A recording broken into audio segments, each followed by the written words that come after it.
સ્વામિનારાયણ ચરિત્ર ચિંતામણીમાં એક બહુ સરસ મજાની સત્ય ઘટના લખાયેલી છે. વડોદરાની અંદર સદગુરુ ગોપાળાનંદ સ્વામી બિરાજે છે મંદિરમાં. સ્વામી સભા ભરીને બેઠા છે અને એ વખતે સ્વામી સભામાં વાત કરે છે કે ભગવાન સ્વામિનારાયણના જે આશ્રિત થાય તો એ આલોક અને પરલોકની અંદર મહાસુખિયા થાય. આલોકની અંદર એ બધી જ મર્યાદાઓ જો પાળે તો ભગવાન એને અન્ન વસ્ત્ર આબરૂએ કરીને દુઃખી થવા દેતા નથી ને પરલોકમાં એનું કલ્યાણ થાય. હા, એટલું સ્વામી બોલ્યા એટલે સભાની અંદર પ્રાણશંકર નામે એક ભૂદેવ બ્રાહ્મણ બેઠેલા, બહુ ગરીબ. એટલે એમણે બે હાથ જોડીને એવું કહ્યું કે સ્વામી, મહારાજની કૃપાથી અન્ન વસ્ત્ર અને આબરૂની તો તાણ નથી. વડોદરામાં ભિક્ષાવૃત્તિ કરું છું, પરિવારનું પોષણ થાય એટલું મળે છે, પણ હું સત્સંગમાં આવ્યો એટલે અમારા જે જ્ઞાતિવાળા છે ને એ બધાય મારી સામે પડ્યા છે અને એટલો બધો દ્વેષ કરે.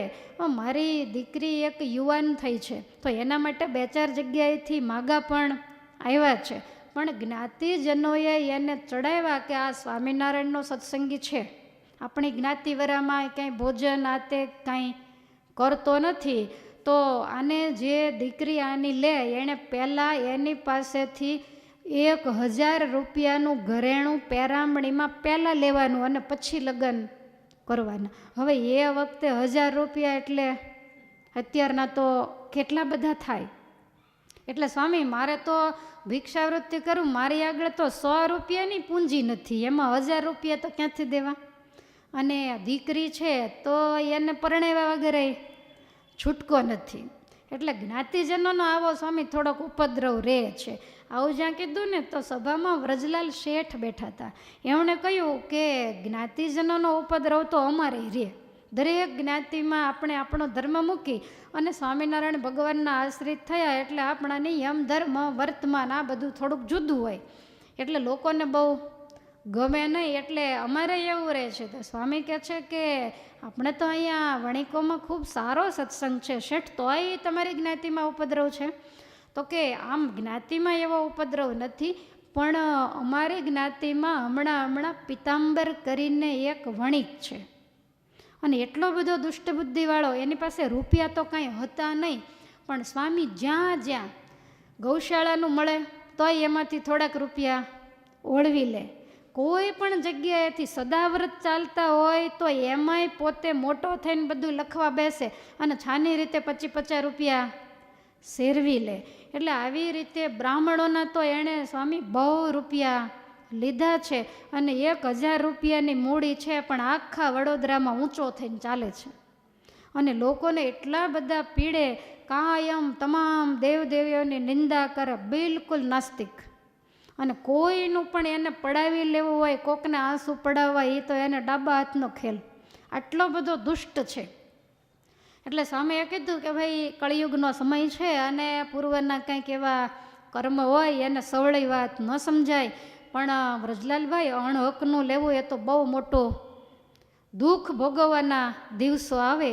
એટલે આટલી વાત થઈ અને એ વખતે સ્વામી એવું બોલ્યા કે પ્રાણશંકર ભૂદેવ, તમે એક કામ કરજો ને, આપણા મંદિરની અંદર જે શંકર ભગવાન છે અને ગણપતિજી છે, તો કાલ સવારે તમે બિલીપત્રથી શિવજીની પૂજા કરજો અને આ દુર્વાથી ગણપતિ દાદાનું પૂજન કરજો. શિવજીને રોજ તમે કાલથી જળ ચડાવજો અને શિવજીની પાસે તમે રોજ એવી રીતે કહેજો કે હે શિવજી, હે ગણપતિજી, તમે તો વિઘ્નહર્તા દેવ છો, મારા દીકરીનો પ્રસંગ માથે આવ્યો છે, 1000 રૂપિયા ભેગા કર્યા વિના છૂટકો નથી, માટે હું ગામમાં તમારા નામે બધે ટેલ નાખીશ, ભિક્ષાવૃત્તિ કરવા જઈશ અને કહીશ કે દીકરીના લગ્ન છે એટલે મને કાંઈક તમે મદદ કરો, તો તમે મારા ઉપર કૃપા કરજો. આવી રીતે રોજ સવારે પ્રાર્થના કરે.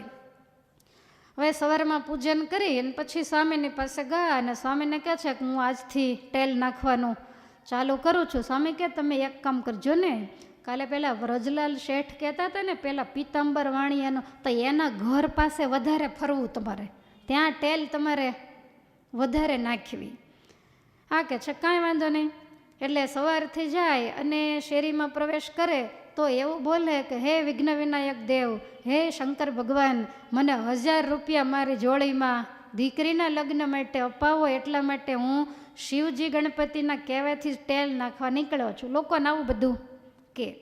હવે સવારથી સાંજ સુધી ફરે એટલે બશેર જાર ભેગી થાય. અને પેલા પિતાંબર વાણિયાના ઘર પાસેથી આવી રીતે રોજ નીકળે. એટલે એક દિવસ તો પિતાંબર વાણી એને જ કાંઈ ભિક્ષા દેવાય નહીં, ક્યારેય આવે નહીં. એટલે એણે કીધું કે ભૂદેવ, તમે રોજ એમ કહો છો કે હે શિવજી, હે ગણપતિ, મને 1000 રૂપિયા આપજો, તે કયા શિવજીને ગણપતિને કહો છો? તો કે અમારે વાડી એરિયામાં જે સ્વામિનારાયણ મંદિર છે ને એમાં જે શિવજીને ગણપતિ આજ પણ બિરાજે છે પ્રસાદીના, તો એને હું રોજ કહું છું. ત્યારે પહેલો જેમ આવે એમ શિવજીને ગણપતિને માંડ્યો અપશબ્દ કહેવા, કંઈ પથરાની મૂર્તિ તો તમને પથરા દેશે, પૈસા નહીં દે. એની કરતાં મારા પગ પકડો ને, મારી પાસે આવીને જો તમે કાંઈક એવી ટેલ નાખો ને તો હું ગામના માણસોને કહીને 1000 નહીં પણ તમને હું 500 રૂપિયા અપાવીશ. ત્યારે ભૂદેવે કીધું કે ભગવાનના આવા અપશબ્દો ક્યારેય ન કહેવાય, અને હું સ્વામિનારાયણ ભગવાનનો આશ્રિત છું. મારા ગુરુદેવ ગોપાળાનંદ સ્વામીની આજ્ઞા છે એટલે હું એટલું સમજું છું કે 2 હાથવાળો દે એ ખૂટી જાય, પણ 1000 હાથવાળો જે દી દેશે તે દિવસે નહીં ખૂટે. અને ગણપતિ તો વિઘ્નહર્તા દેવ છે, માટે જરૂર મારું કામ કરશે. શેઠ તમારે મારે નથી જોતા. કેટલો સંતોષી હશે આપણે જે હોય છાનામાના ઘર ભેગા કરી દીધા હોય. એટલે આવી રીતે કહી અને એણે તો તેલ નાખવાનું ચાલુ રાખ્યું. એમ કરતાં કરતાં 4 મહિનાના વાણા વાઈ ગયા, એક પણ રૂપિયો જોડીમાં આવ્યો નહીં. હવે સવારમાં તેલ નાખવા માટે નીકળેલા, અને એ વખતે પેલો પિતાંબર વણિક છે ને એ રાજમાર્ગ ઉપરથી કાંઈક કામે નીકળ્યો. તો સ્વામિનારાયણ મંદિર જોયું એટલે આમ અંદર જ્યાં પ્રવેશ કર્યો તો પેલું ગણપતિજીનું ડેરું આવે. એટલે આમ જાળીમાંથી આમ જોયું તો શંકર ભગવાન ને ગણપતિજી બે બિરાજે, પણ બીજું કોઈ એ વખતે ગણપતિ પાસે નહોતું. અને એ વખતે ગણપતિજીના ડેરામાંથી શિવલિંગમાંથી ગેબી અવાજ આવ્યો કે હે ગણપતિજી, તમને મેં 4 મહિનાથી કીધું છે કે પહેલાં પ્રાણ શંકરની જોડીમાં 1000 રૂપિયા કન્યાદાન માટે અપાવો, તે કેમ તમે અપાવતા નથી?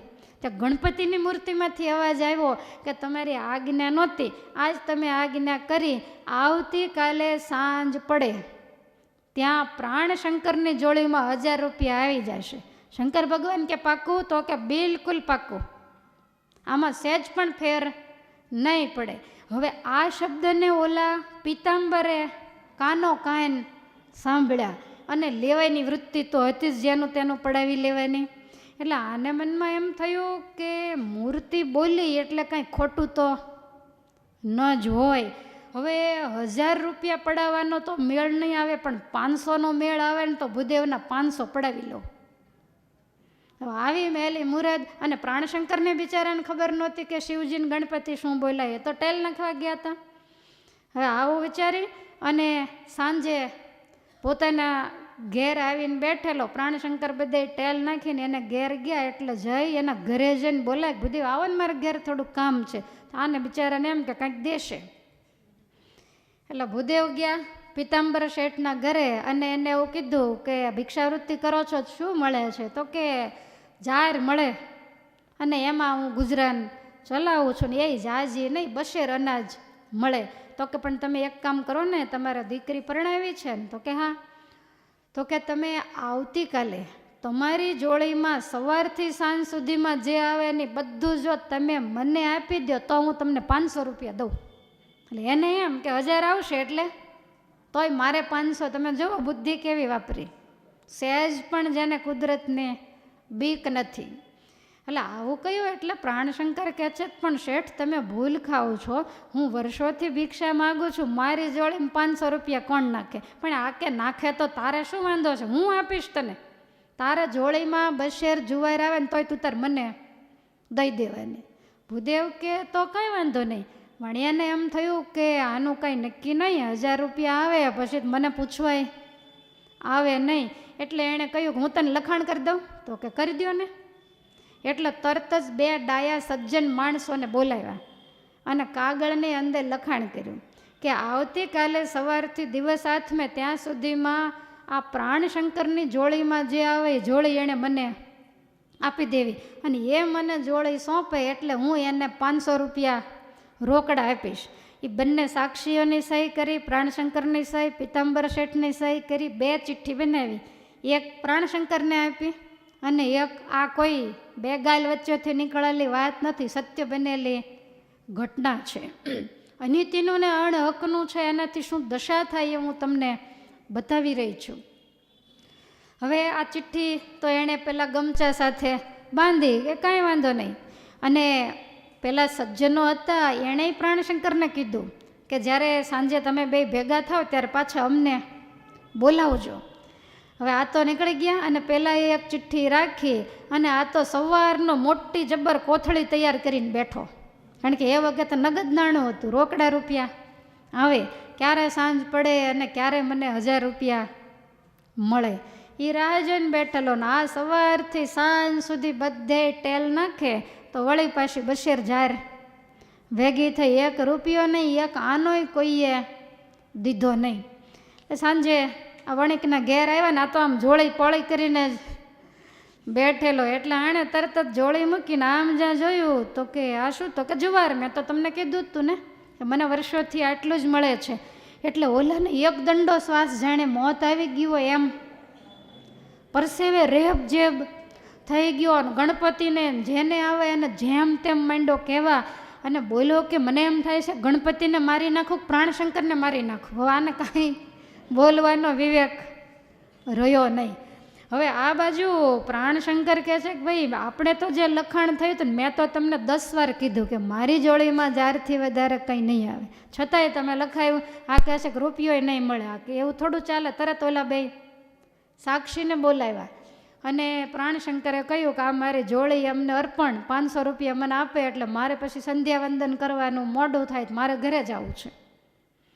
એટલે સાક્ષીઓએ તરત કીધું કે શેઠ આપી દો, અને જો નહીં આપો ને તો તમારા હસ્તાક્ષરની તમારા સહીવાળી ચિઠ્ઠી આ ભૂદેવ આગળ છે, એટલે કાલ સયાજીરાવ સરકારના રાજમાં જઈને કેસ કરશે ને ફરિયાદ લખાવશે, તમારું બધું જશે. એની કરતાં ડાયા થઈને આપી દો ને આબરૂએ જાશે. એટલે તરત જ એવો આમ ધૂંધવાતો એના ઓલા બધાના લૂંટેલા 1000 રૂપિયા હતા એ પટારી જઈને ખોલીને એમાંથી 500 રૂપિયા આમ કકળતા કાળજે કાઢી દીધા, ગણી અને આમને આપ્યા. એટલે પ્રાણશંકર તો નીકળી ગયા. પણ આને હવે ખાવું ભાવે? આણે તો દોટ મૂકી મંદિરે. હવે સંધ્યા આરતીનો સમય એટલે હરિભક્તો બધા ડેરાની અંદર હોય, કોઈ આરતી સ્તુતિ ચેષ્ટા આવું બધું કરતા હોય. હનુમાન ગણપતિ પાસે તો કોણ હોય? એટલે દોડ તો ગણપતિ પાસે આવીને કહે છે ગરમના લાડવા ખાઈ ખાઈને મોટો ફાંદો વધાર્યો છે, અને આટલું બધું તમે દેવ થઈને ખોટું બોલો, મારા 500 રૂપિયા તમે પડાવી લીધા, એક જ પાટું મારીશ તો ભોંય ભેગા કરી દઈશ. આમ કહી અને પગ કર્યો ઊંચો, પણ ગણપતિજી આજ પણ ઊંચા ગોખલામાં બેઠા છે એટલે એનો પગ ત્યાં પહોંચ્યો નહીં, અને વળી પાછું દિવાલ સાથે ભટકાણો જ પગમાં વાગ્યું. તો આને વધારે ક્રોધ ચડ્યો અને 2 હાથે જઈને ફાંદ ઉપર પ્રહાર કર્યો. ગણપતિજીની મોટી જબરી ફાંદ, અને જ્યાં આમ પ્રહાર કર્યો ત્યાં કાંડા સુધી 2 હાથ ફાંદની અંદર ગરી ગયા. અને કેવું લોઢા મેટ હલાવે તોય હલે નહીં. એટલે આણે જરાક ખેંચાતાણ કરી, અને એ વખતે ગણપતિજી આમ નાભી ચક્ર ગોળ ગોળ ફેરવું એટલે હાથ આમ આંટીએ ચડ્યા ને આખા શરીરની નાડીઓ માંડી ખેંચાવા, કાળો દેકારો કરવા માંડ્યો, મને બચાવો મને બચાવો. એટલે મંદિરમાં દેકારો સાંભળીને બધા હરિભક્તો ને બધા માણસો આવ્યા. આખું વડોદરા આને ઓળખે કે આ કેવો છે. એટલે એક જણાએ આવીને તરત મજાક કરતા કીધું કે શેઠ ગણપતિના પેટમાં કાંઈ ખજાનો કાઢી લેવો તો ત્યાં હાથ નહીં ખા. હવે આને બળતરાનો પાર નહીં.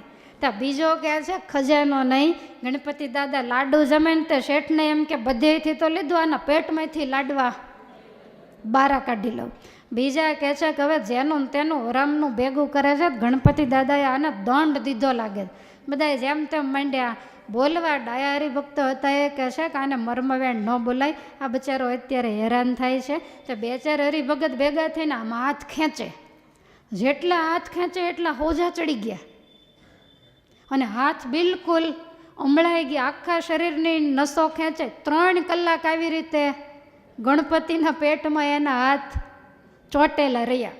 હવે આ બાજુ બીનું એવું કે પ્રાણશંકર તો ઘરે ગયા અને 500 રૂપિયા હવે ગણપતિ અને શિવજી અપાવવાના હતા, એટલે એને એવો નિયમ કે એને ચરણે જઈને પહેલાં ધરે રૂપિયા, પછી ઘરે લઈ જાય. એટલે નિત્યવિધિ કરીને જોડી એમને એમ જ ખંભે નાખી અને આવ્યા. ત્યાં તો હજારો માણસો ત્યાં જોવા માટે ભેગા થઈ ગયેલા, પણ આમને તો કોઈની સાથે લેવા દેવા નહીં, આ બધું ગણપતિજી પાસે થાય. શિવજી સામે હતા, એટલે આમણે આવીને પેલો ઘંટ વગાડી અને શંકર ભગવાનને કીધું કે મારે દીકરીને પરણાવવાનો સમય બિલકુલ નજીક આવી ગયો છે અને 500 રૂપિયા મને આપ્યા, મારે હજી 500 બાકી છે, તો દાદા તમે કંઈક જો દયા કરો તો હું દીકરીને પરણાવવા ભેગો થાવ. એટલે શંકર ભગવાનની લિંગમાંથી અવાજ આવ્યો, ગણપતિજી. ત્યાં ગણપતિજી ડેરામાં જ બોલા, બોલો ને પિતાજી. તો કે તમે મને કાલ શું કીધું તું કે સાંજ પડે ત્યાં પ્રાણશંકરની જોડીમાં 1000 રૂપિયા આપીશ, તે કેમ 500 જ આપ્યા? ત્યારે શંકર ભગવાન કે 500ની વ્યવસ્થામાં જ છું.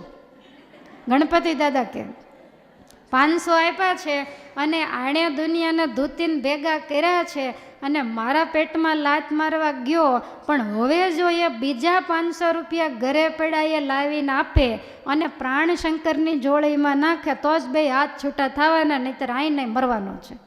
અને આ ગેબી બંનેનો અવાજ જેટલા હરિભક્તો હતા બધાએ સાંભળ્યો, પ્રાણશંકરે સાંભળ્યો, ઘરેથી એના ભાઈ ને બધા એવા ને એણે ઘડી કાંચકા માર્યા કે વગર રૂપિયા છૂટો થઈ જાય તો, પણ કાંઈ મેળ આવ્યો નહીં. એટલે પિતાંબર એના ભાઈને કહે છે કે મારે પટારામાં 500 રૂપિયા પડ્યા છે, એ તું લઈ આવીને બ્રાહ્મણને જોળીમાં નાખ.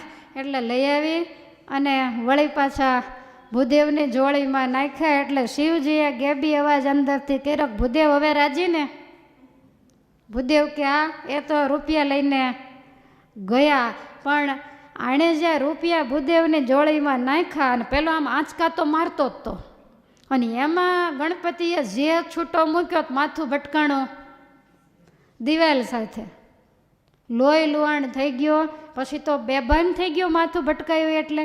અને પછી ઘરના બધા એને કપડાની જોળી કરી 4 જણા જોળીમાં નાખીને ઘરે લઈ ગયા. તે સ્વામીએ એવું ગ્રંથમાં લખ્યું છે 6 મહિને હરે ફરે એવો થયો, સાજો થયો, પણ પસ્તાવો બહુ થયો.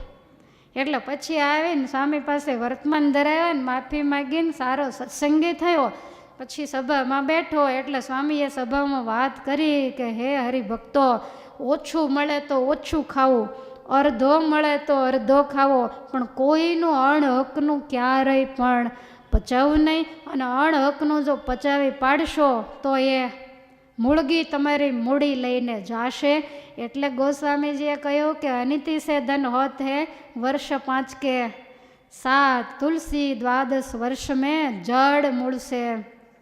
અનિતિની લક્ષ્મી 1 દશકાથી વધારે ટકતી જ નથી. અને 1 દશકે જ્યારે એ લક્ષ્મી જાય ત્યારે આપણું હોય એ બધું જ લઈને જાય છે. તમે જુઓ, વડલાનું વૃક્ષ તમે વાવો ને તો એ બહુ ધીમે ધીમે મોટું થાય, પણ મોટું થયા પછી 5-7 વર્ષે એનો છાંયો થાય, પણ ટકે વર્ષો સુધી, 100 વર્ષ 200 વર્ષ એને કાંઈ ન થાય. અને ભાદરવે ભીંડો વાવો તો દિવસે ન વધે એટલો રાતે વધે, અને એનો છાંયો કેટલા વર્ષ ચાલે? એના છાંયો 2 દી જ, કોઈ એના છાંયે બેસી ન શકે. એટલે અન્યાય, અનીતિ, અધર્મ એનાથી કોઈના દબાવીને દુખવીને આડાવળી રીતે ધન હરણ કરવાના તો અનેક ઉપાયો હોય, પણ આવી રીતે કોઈનું ધન પડાવી લે તો એ રૂપિયાવાળો જરૂર થાય, વૈભવવાળો ને ગાડીઓવાળો જરૂર થાય, પણ એને શાંતિ ક્યારેય પણ ન થાય. કારણ કે રૂપિયા વસ્તુ એવી છે કે બધી સગવડતા એ આપણને આપે, બધું થાય, પણ ભૂખ અને ઊંઘ આ 2 રૂપિયાથી નથી મળતા. તમે જો રૂપિયા મૂકવાની જગ્યા ન હોય પણ વારે વારે ડૉક્ટર પાસે જાય, સાહેબ ભૂખ લાગે એની કંઈક દવા દો ને. એટલે શાંતિ રૂપિયામાં ક્યારેય નથી. માટે ધર્મ, ન્યાય, નીતિ પહેલાં અને પછી રૂપિયા સામે નજર હંમેશા રાખવી. નિષ્કુળાનંદ સ્વામીએ તો એવું કીધું કે ધર્મ સમ ધન નથી, ધર્મ સમ ધન નથી, નર નારીને નિદાન, ધર્મ જાતા જો ધન મળે તો જાણવું થયું એ જ્ઞાન. જ્ઞાન એટલે નુકસાન. હવે ધર્મ સમધન નહીં, પણ એ ખાલી નરને જાણવું એમ નહીં, જાણવું નર નારીને, બધાએ ધર્મમાં રહેવાનું છે. તમારે તમારો જે કાંઈ નાનો મોટો વ્યવહાર હોય એ હંમેશા ધર્મમાં રહીને જ કરવો. અને ધર્મ જાતો હોય, મર્યાદાઓ તૂટતી હોય, આપણે ધર્મ ભ્રષ્ટ થતા હોય અને કદાચ કરોડો રૂપિયા મળતા હોય તો ભગવાન કહે છે ધર્મનો ભોગ આપી અને ક્યારેય ધનવાળા થવાની ઈચ્છા ન રાખવી. અને કદાચ કોઈ એવી ઈચ્છા રાખે અધર્મથી ખૂબ દ્રવ્ય વૈભવ ભેગા કરે તો એ કેવું કહેવાય? નાક કપાવી નથ પહેરવી, નાક કપાવી નથ પહેરવી, એ તો નારી નઠારીનું કામ છે. એથી મર રહીએ અડવા, એવા ભૂષણ પહેરવા હરામ છે. આબરૂ ખોઈ નથડી પહેરવી એના કરતાં વગર નથડીએ રહેવું એ વધારે સારું છે.